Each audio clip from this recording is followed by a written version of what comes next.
नमस्कार दोस्तों, धर्म रहस्य चैनल पर आपका एक बार फिर से स्वागत है। आज हम दो अनुभव लेने जा रहे हैं।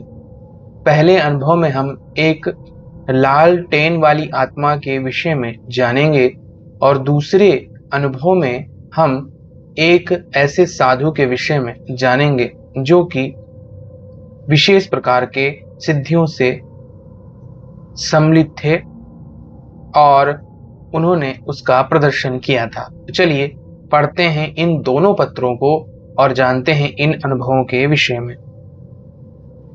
गुरुजी नमस्कार। मैं यूपी के अयोध्या का रहने वाला हूँ। मैं आपको अनुभव बताना चाहता हूँ क्योंकि आप मुझ पर भरोसा करोगे। अगर मैं किसी को भूत की कहानी बताता हूँ तो लोग मुझ पर हंसते हैं और विश्वास नहीं करते हैं। ये बात मुझे जाननी है। आज तक मैंने किसी दूसरे को कहानी नहीं बताई, ना ही अपने दोस्त को, ना किसी को नहीं बताया, क्योंकि मैं किसी के ऊपर भरोसा नहीं कर सकता। इसलिए मैं आपको यह भेजा हूं, क्योंकि मैं आपका धर्म रहस्य चैनल यूट्यूब पर देखता हूं। मुझे बहुत अच्छा लगता है। मैं आपका चैनल को देखते हुए मुझे 1 साल हो गए हैं और मुझे जानकारी प्राप्त हुई है। यह सब अप्सरा यक्षिणी का बहुत अनुभव बताते हैं। इस YouTube में मुझे काफी अच्छा लगता है। आप बहुत अच्छा कर रहे हैं और हमेशा सही बताते हो, इसलिए मैं आपको अनुभव भेज रहा हूं ताकि आप लोगों को बता सकें। इसलिए प्लीज मेरी कहानी को आप YouTube में दिखाएं और मेरा ईमेल किसी को ना बताएं। यह झूठ नहीं है, यह सच्चाई है। मेरे दादाजी ने मुझे बताया था, मतलब दादाजी का अनुभव था, मेरा अनुभव नहीं है। तो चलिए आगे बताता हूँ कि सन 1937 की बात है। मेरे दादाजी हाई स्कूल में थे। उस समय अंग्रेज का जमाना था और मेरे दादाजी अंग्रेज सरकारी स्कूल में पढ़ते थे। उस सरकारी स्कूल में अंग्रेज प्रिंसिपल होता था, बाकी सब भारतीय टीचर थे। उस समय हाई स्कूल में बोर्ड का पेपर आने वाला था। जब बोर्ड पेपर का नोटिस आ गया तो अंग्रेज प्रिंसिपल ने सभी भारतीय टीचरों को चेतावनी दिया था कि अगर कोई बच्चा बोर्ड में फेल हो जाता है तो टीचर को सस्पेंड कर दिया जाएगा। इसलिए टीचर सभी क्लास के स्टूडेंट्स का ध्यान रखते थे। टीचर कमजोर स्टूडेंट के ट्यूशन लेते थे, मतलब टीचर अपने घर में ट्यूशन करवाते थे। तो मेरे दादाजी के क्लास में 2 लड़कों को ट्यूशन में बुलाया गया क्योंकि वो मैथ्स में कमजोर थे। मेरे दादाजी तो मैथ्स में ठीक थे और कोई ट्यूशन नहीं लेते थे, पढ़ाई में ठीक थे। 2 लड़के मेरे गांव के थे, मेरे दादाजी के साथ पढ़ने जाते थे। 2 लड़कों के नाम राम तेज और अमर बहादुर थे। वो सुबह 7 बजे घर से निकल जाते थे। स्कूल 9 बजे खुलता था। हमारे गांव के सरकारी स्कूल तक 7 किलोमीटर की दूरी थी। लोग पैदल जाते थे। पहले साइकिल नहीं थी, ना कार थी। लोग जंगल के रास्ते से होकर कच्चे रास्ते से जाते थे और बैलगाड़ी इत्यादि से जाया करते थे। स्कूल की छुट्टी 4 बजे होती थी। फिर टीचर के घर जाते थे और 9 बजे रात को घर पहुंच जाते थे। एक दिन क्या हुआ, टीचर ने ट्यूशन का ज्यादा समय दिया तो 2 लड़के काफी देर तक घर पहुंचने में उन्हें समय लग गया, मतलब रात के 10 या 11 बज गए थे। ट्यूशन खत्म होने के बाद दोनों लड़के घर जा रहे थे। बहुत अंधेरा था। जंगल के बीच का कच्चा रास्ता था, उसी पर से उन्हें जाना था। थोड़ी दूर पर एक लाइट, मतलब उजाला दिख रहा था। दोनों लड़कों ने ध्यान नहीं दिया और आगे चलने लग गए। जब थोड़ा पास पहुंचने लगे तभी रोशनी दिखने लगी ऊपर से, मतलब पेड़ से उजाला की रोशनी आ रही थी। दोनों लड़के समझ नहीं पा रहे थे कि रोशनी कहां से आ रही है। फिर जब ध्यान दिया और पास में पहुंचे तो पता चला कि सामने एक बहुत बड़ा पीपल का पेड़ है और उसी से रोशनी आ रही है। जब देखा कि पीपल के पेड़ के सबसे ऊंचे पर दो तीन लालटेनें जल रही थीं। लालटेन पर रोशनी बार बार बदल रही थी, मतलब कभी ज्यादा और कभी धीमी हो जाती थी। तो दोनों में से एक लड़के का नाम, जिसका नाम अमर बहादुर था, वह समझ गया कि यहाँ पर कोई खतरा है। तो उसने अपने दोस्त राम तेज को बोला, रुक जाओ, यहाँ पर कोई खतरा है। राम तेज बोला, क्या हुआ अमर बहादुर? देखो, पीपल की पेड़ पर कोई बैठा है, लेकिन पीपल पर कुछ दिखाई नहीं दे रहा, सिर्फ लालटेन दिख रही है। राम तेज बोला कि पेड़ पर कोई आदमी होगा। तो राम बहादुर गुस्से में बोला कि मूर्ख, यह पीपल का पेड़ है। पीपल के पेड़ पर भूत प्रेत का निवास होता है और ये बहुत बड़ा और ऊंचा पेड़ है। इस पेड़ पर कोई आदमी चढ़ नहीं सकता है, और अगर जाएगा तो रात में क्यों बैठेगा? फिर दोनों को डर लगा, मन में हनुमान चालीसा पढ़ने लगे। अमर बहादुर ने बोला कि आवाज मत करना, धीरे धीरे यहां से चलना। वहीं पर भगवान शिव का मंदिर है, कम से कम आधा किलोमीटर के पास। फिर दोनों लड़कों ने पीछे नहीं मुड़ के धीरे धीरे चलने लगे। तभी पीपल के पेड़ से आवाज आई, जैसे कोई आदमी बोल रहा हो, रुक जाओ, रुक जाओ, मैं आ रहा हूं, मैं नीचे उतर रहा हूं। दोनों लड़के तेजी से भागे और भागते भागते उस मंदिर पर पहुंच गए। मंदिर में वहीं पर रुके रहे। दोनों लड़के जानते थे कि कोई भी भूत मंदिर में नहीं आ सकता है। तब वह सुबह तक वहीं रहे। सुबह मंदिर में पुजारी आया तो उसको उन्होंने सारी बात बता दी। तब पुजारी हंसकर कहा, तुम यह तो यहाँ पर बच गए हो। यह जो पीपल का पेड़ है उस पर एक भूत हमेशा रहता है और वह लालटेन रखता है। लालटेन को कभी धीमा और कभी तेज करता है और रास्ते में आने वाले आदमियों को परेशान करता है। इसीलिए रात में कोई उस रास्ते से नहीं जाता। घर जाकर पूरे गांव वालों को उन्होंने बताया। उस समय दादाजी को भी बताया था और दादाजी ने मुझे बताया है। क्या यह बात में कोई सच्चाई है? 11 साल पहले अमर बहादुर से वो मिले थे। अब वह बुढ़ा हो चुका है। जब मैं उससे पूछा कि बोलो सच है, तो उसने कहा सच है। अब रेलवे में वह लोको पायलट है और अब रिटायर हो चुका है। बस यही कहानी है। पता चलता है कि जहां बड़ा पीपल पेड़ था, पुराना पेड़ था, उस जगह पर भूत प्रेत आत्माएं निवास करती हैं और वही आत्माओं का घर होता है। धन्यवाद। नमस्कार गुरुजी। निश्चित रूप से पुराने समय में ऐसे बहुत सारे अनुभव लोगों को होते थे जो वास्तविकता से पूरी तरह जुड़े हुए थे, लेकिन आज के युग में इन अनुभवों का होना बहुत कम हो गया है, क्योंकि जिस प्रकार मनुष्य समूह में रहते हैं और अलग रहना पसंद करते हैं दूसरे अन्य जीवों से, वैसे ही आत्माएं भी अलग और एकल रहना पसंद करती हैं।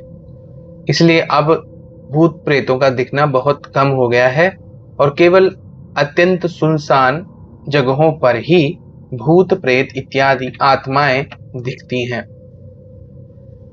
इसी प्रकार का एक अनुभव चमत्कारी साधु का आया है, तो चलिए इस अनुभव के विषय में भी जानते हैं। गुरुजी नमस्कार। यह पत्र केवल धर्म रहस्य चैनल के लिए है और किसी भी चैनल पर प्रकाशित ना हो, इसकी मैं जिम्मेदारी लेता हूँ। गुरुजी आप मेरा आईडी और नाम गुप्त रखें। मैं उत्तर प्रदेश से हूँ। यह अनुभव मुझे मेरे पिताजी ने स्वयं बताया था। वह बताते हैं कि आज से लगभग 30 से 35 साल पहले हमारे गांव में एक महात्मा जी आए थे। उनसे मेरे पिताजी की बात हुई थी। वह साधु महाराज बता रहे थे कि उनकी शिक्षा दीक्षा हरिद्वार में बाबाओं के मध्य हुई। वहां पर उन्होंने 12 वर्ष बिताए थे। 12 वर्ष के पश्चात वह वहां से भ्रमण के लिए इधर उधर पहुंच गए थे।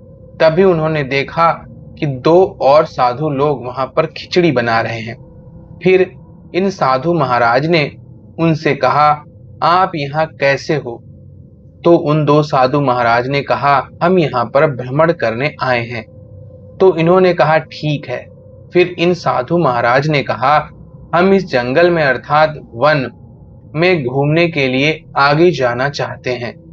फिर उन दोनों साधु महाराज ने कहा, आप इस वन में जरा सावधानी से जाइएगा, क्योंकि इस वन में अत्यंत भयानक जानवर शेर, चीते इत्यादि रहते हैं।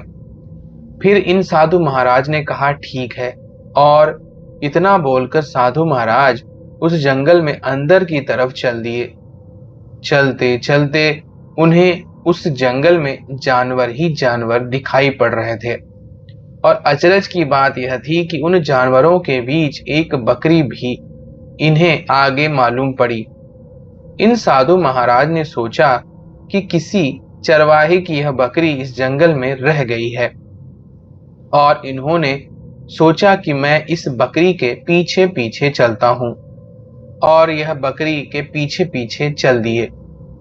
काफी देर चलने के बाद उन्होंने देखा कि सामने बहुत बड़ी झील सी है। उस झील के आसपास काफी झाड़ियां मालूम पड़ रही थी। घर बकरी उन्हें झाड़ियों के पास जाते ही गायब हो गई।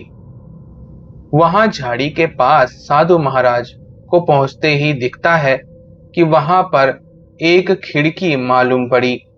उस खिड़की के पास पहुंचते ही इन साधु महाराज ने आवाज लगाई, तो अंदर से आवाज आई, गेट खुला है, आप अंदर आ जाइए। और यह साधु महाराज अंदर पहुंच गए। अंदर पहुंचते ही उन्होंने देखा कि एक बहुत ही प्राचीन साधु उस जगह तपस्या कर रहे थे। उनका धूना चल रहा था। जो साधु महाराज तपस्या कर रहे थे उन्होंने कहा, आप यहाँ हमारे पास बैठ जाइए और संसार के हाल चाल पूछें। तब इन साधु महाराज ने कहा, सब कुछ ठीक है। जब उन साधु महाराज ने अपना सर ऊपर किया तो साधु महाराज उन्हें देखकर आश्चर्यचकित हो गए, क्योंकि उनकी आंखों की पलक जमीन से लग रहे थे। उन्होंने अपने हाथों से अपनी पलकों को ऊपर किया। फिर इन साधु महाराज ने कहा, आपको भूख भी लगी होगी। उन्होंने इन साधु महाराज से कहा कि आप जंगल से किसी भी पेड़ से एक लकड़ी तोड़कर लेकर आइए, और यह लकड़ी लेकर महाराज के पास आए। उन साधु महाराज ने कहा, आप इस लकड़ी को खाइए और मैं थोड़ी मुझे भी दे दीजिए। फिर यह साधु महाराज बताते हैं कि वह लकड़ी जैसे ही हमने खाई तो वह बहुत ही स्वादिष्ट लग रही थी, जैसे कोई पकवान खा रहे हों।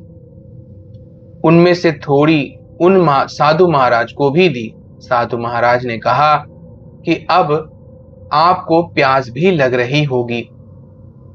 साधु महाराज ने अपना कमंडल उठाकर दे दिया। इन साधु महाराज ने उसमें से जल पिया और स्नान भी किया। कमंडल का जल भरा का भरा ही रहा, वह कमंडल खाली ही नहीं हो रहा था।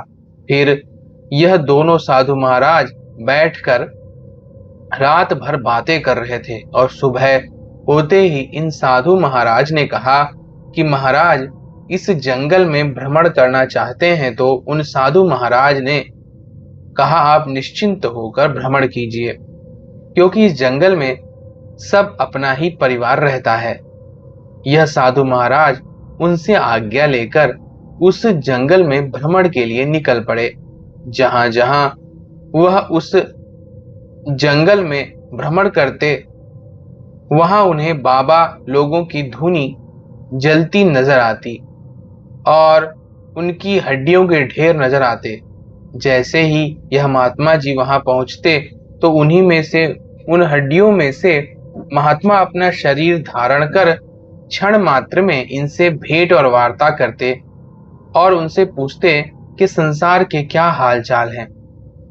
तब वह बताते कि सब कुछ कुशल मंगल है। फिर वह साधु महाराज से कुछ पूछते कि कुछ खाने की इच्छा हो तो आप बताइए। इन साधु महाराज ने कहा कि हमें फल खाने की इच्छा है। तो उन्होंने इन साधु महाराज को सशरीर एक ऐसी जगह पर ले गए जहां चारों तरफ फल ही फल के पेड़ लगे हुए थे। फिर वहां पर इन्होंने फल खाने के बाद कहा, महाराज अब वापस चलिए। तब यह वापस महात्मा जी के साथ आ गए जहां से यह गए थे। इन्होंने बहुत महात्मा जी के दर्शन भी किए जो तपस्या करते करते अपना शरीर नष्ट कर चुके थे। जब यह जिस भी साधु के पास जाते वही महाराज अपने शरीर को पुनः धारण कर उनसे भेंट वार्ता करते थे। ऐसा वह महाराज हमारे पापा जी को बताते थे। और जब यह उन्हीं साधु महाराज के पास वापस लौट आए थे जहां से यह जंगल का भ्रमण किए थे, तब उन्होंने कहा कि अब आप कुछ और खाएंगे। तब इन साधु महाराज ने कहा कि हम दूध का आहार करेंगे। तब उन्होंने इन्हें उसी कमंडल को दे दिया और कहा, आप जितना चाहें उतना दूध इसमें से पी सकते हैं। तब इन्होंने दूध पिया और कमंडल वापस दे दिया। लेकिन यह साधु महाराज बताते हैं कि कमंडल भरा का भरा ही रहा, खाली न हुआ। और यह बात बताते हैं कि उन महाराज ने भी दूध का आहार किया था। यह बताते हैं कि उन्होंने हाथ को आगे किया जैसे पानी पीते हैं वैसे, और दूध की धार थोड़े ऊपर से उनके हाथ पर गिरने लगी। उन्होंने दुग्ध का आहार किया तकरीबन 100 किलो के आसपास। उन महाराज ने एक बार में दूध का आहार किया होगा। गुरुजी, यही अनुभव साधु महाराज हमारे गांव में आज से लगभग 30 से 35 साल पहले घूमने आते थे। उन्होंने हमारे पापा को बताया था और उन्होंने यह सब चीजें अपनी आंखों से स्वयं देखी थी। और उन महाराज के पास हमारे पापा बैठने जाते थे। उन्होंने यह घटना बताई थी, जो यह घटना मुझे मेरे पिता ने बताई थी, जो मैंने गुरुजी आपको बताई है, जो बिल्कुल प्रामाणिक और सत्य है। इसमें कोई भी मिथ्या नहीं है। गुरुजी, आप इसे अपने चैनल पर प्रकाशित करने की कृपा करें। धन्यवाद।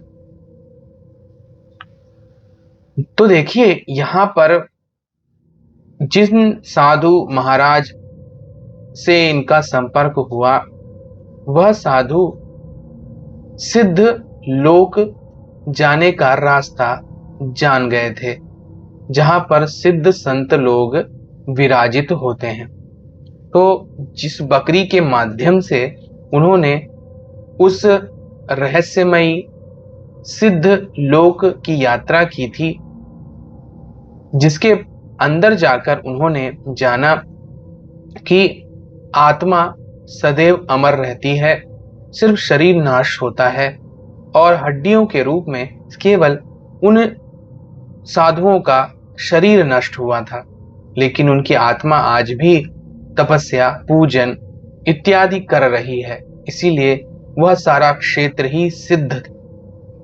और इस सिद्ध क्षेत्र में उनकी इच्छा से भोजन, पानी, दूध इत्यादि की सारी व्यवस्था बनी हुई है। ऐसे ही सिद्ध लोकों को जाने के कई मार्ग केवल महान चमत्कार के माध्यम से ही उपलब्ध होते हैं। और यह वास्तविकता में सत्य बात है कि सिद्ध लोक में हर चीज की इच्छा पूर्ति स्वयं की इच्छा से ही हो जाती है, जहां सिद्ध लोग अपनी साधना आज भी कर रहे हैं। इसीलिए उन्होंने इनसे संसार का हालचाल भी पूछा था, ताकि उन्हें धरती पर क्या हो रहा है इसके बारे में भी सुनने को मिले। तो ये थे आज के 2 अनुभव। अगर आपको आज के वीडियो पसंद आए हैं तो लाइक कीजिए, शेयर कीजिए, सब्सक्राइब कीजिए। आपका दिन मंगलमय हो। धन्यवाद।